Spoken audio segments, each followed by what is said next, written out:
ناظرین، آج بات کرتے ہیں 2 بار جنت خریدنے والے صحابی کی۔ جی ہاں، یہ کون سی عظیم ہستی ہیں جنہوں نے نبی پاک علیہ الصلوۃ والسلام سے گویا 2 بار جنت کو خریدا؟ سبحان اللہ۔ ایک بار بیر روما، ایک کنواں خرید کر مسلمانوں کے لیے وقف کر دیا، اور دوسری بار جیش اسرت یعنی غزوہ تبوک کے موقع پر نبی پاک علیہ الصلوۃ والسلام سے گویا جنت خرید لی۔ یہ عظیم صحابی کون ہیں؟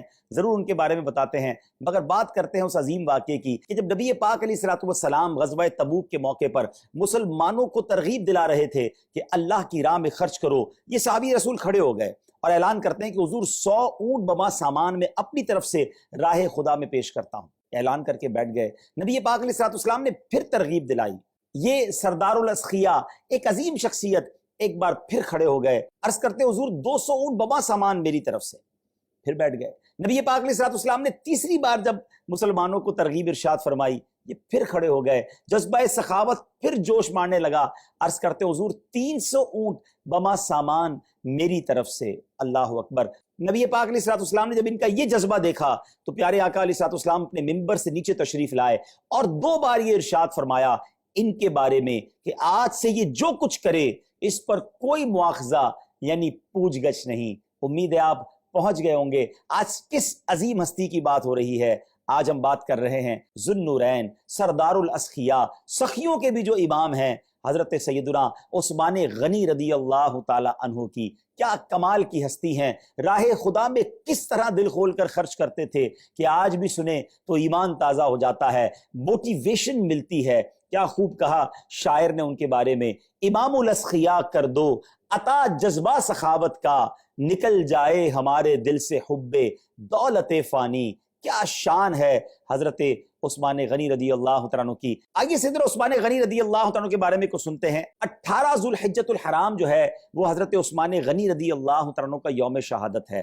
35 سنہ ہجری میں آپ کی شہادت ہوئی۔ آپ خلفائے راشدین میں تیسرے نمبر پر آتے ہیں۔ سیدنا ابوبکر صدیق حضرت عمر فاروق کے بعد تیسرے خلیفہ حضرت عثمان غنی رضی اللہ تعالیٰ عنہ ہیں۔ آپ کی کنیت ابو عمر اور لقب جامع القرآن ہے۔ ایک اور لقب آپ کا بڑا مشہور ہے اور وہ ذو النورین ہے، یعنی 2 نور والے، کیونکہ نبی پاک علیہ الصلوۃ والسلام کی 2 صاحبزادیاں یکے بعد دیگرے حضرت عثمان غنی رضی اللہ تعالیٰ عنہ کے نکاح میں دی گئیں۔ کیا شان ہے حضرت عثمان غنی کی۔ سیدی اعلیٰ حضرت لکھتے ہیں نا، نور کی سرکار سے پایا دوشالہ نور کا، ہو مبارک تم کو ذو النورین جوڑا نور کا۔ بہت مالدار ہونے کے باوجود سادگی کے پیکر ہیں، خوف خدا کا منبع ہیں، اور آپ کی سادگی کا عالم اور آپ کی حیا کا عالم یہ ہے کہ آج بھی جب اس کے بارے میں پڑھیں تو ایمان تازہ ہو جاتا ہے۔ میرے آقا علیہ الصلوۃ والسلام کے اس طرح کے فرامین ملتے ہیں کہ امت میں سب سے زیادہ حیا کرنے والے صحابی حضرت عثمان غنی رضی اللہ تعالی عنہ ہیں،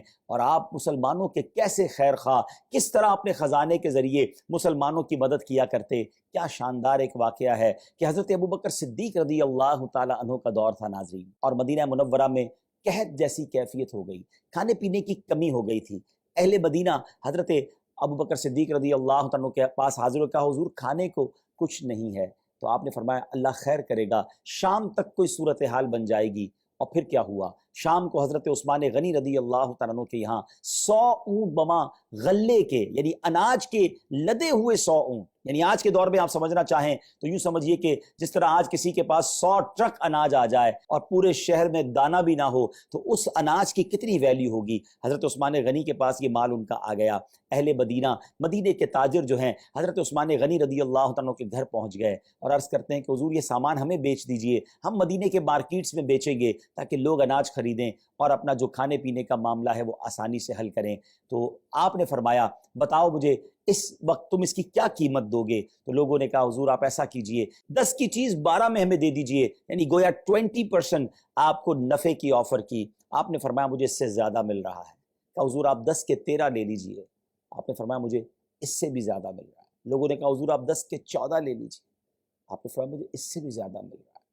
اہل مدینہ جو ہے وہ غور کر رہے ہیں کہ آپ سارے تاجران وہی موجود تھے۔ کہا حضور ہم سے زیادہ آپ کو کون آفر کر رہا ہے؟ جتنے مدینے کے اناج اور غلے کے تاجر ہیں وہ تو آپ کے سامنے موجود ہیں۔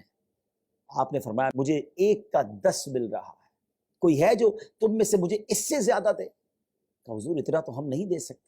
فرمایا میرا رب مجھے 1 کا 10 دے رہا ہے۔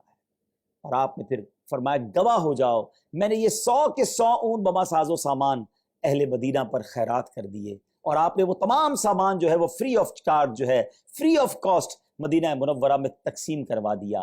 بزنس مائنڈ تو یہ کہتا ہے یہ تو شاندار موقع تھا پیسے کمانے کا، یہ تو رائٹ ٹائم تھا، مناپلی تھی حضرت عثمان غنی کی، کسی کے پاس اناج نہیں تھا، آپ کے پاس تھا، جیسا چاہتے ویسا مال کماتے، مگر انہوں نے گویا اللہ سے تجارت کی اور سبحان اللہ کیا شاندار مرتبہ پایا۔ آج میرے تاجروں کو بھی یہ سوچنا ہے کہ جو حضرت عثمان غنی سے محبت کرتے ہیں، کون سا مسلمان ہے جو صحابہ کرام سے اور خاص طور پہ حضرت عثمان غنی سے محبت نہ کرتا ہو؟ لیکن آج لوگ کہتے ہیں موقع ملا ہے آج پیسے کمانے کا، لوگوں کی مجبوری سے بعض اوقات فائدہ اٹھایا جاتا ہے، لوگ پریشان ہوتے ہیں اور دوائیوں کی قیمت بڑھا دی جاتی ہے، لوگ پریشان ہوتے ہیں اور اناج کی قیمتیں بڑھائی جاتی ہیں۔ ہمیں سوچنا چاہیے کہ چند روپے چند پیسے تو کما لیں گے، لیکن کسی کی مجبوری سے فائدہ اٹھا کر کہیں ایسا نہ ہو ہم وہ برکتیں حاصل نہ کر پائیں۔ تو ہمیں ہر وقت صرف پیسے کمانے کے بارے میں نہیں سوچنا چاہیے۔ صرف کووڈ کے زمانے کو دیکھ لیجئے نا، کچھ لوگوں نے اناج مہنگا کیا، کچھ لوگوں نے دوائیں مہنگی کی، کچھ لوگوں نے ماسک اور سینیٹائزر مہنگے کیے اور پیسے بنائے، مگر اسی دور میں کچھ لوگ ایسے بھی تھے کہ وہی مہنگی چیزیں خرید کر مسلمانوں میں فری تقسیم کر کے اللہ کی رحمت سے نیکیاں کمائیں۔ یہ سوچ ملتی ہے ہمیں صحابہ کرام کی سیرت سے۔ اللہ کریم تربت سیدنا عثمان غنی پر کروڑوں رحمتوں کی بارش نازل فرمائے اور ان کے فیوز و برکات سے ہم سب کو مالا مال فرمائے۔ صلو علی الحبیب صلی اللہ تعالی علی محمد صلی اللہ علیہ وسلم۔ تعریف تیری آقا سے سنی عثمان غنی، عثمان غنی، تم شان صحابہ جان نبی عثمان غنی، عثمان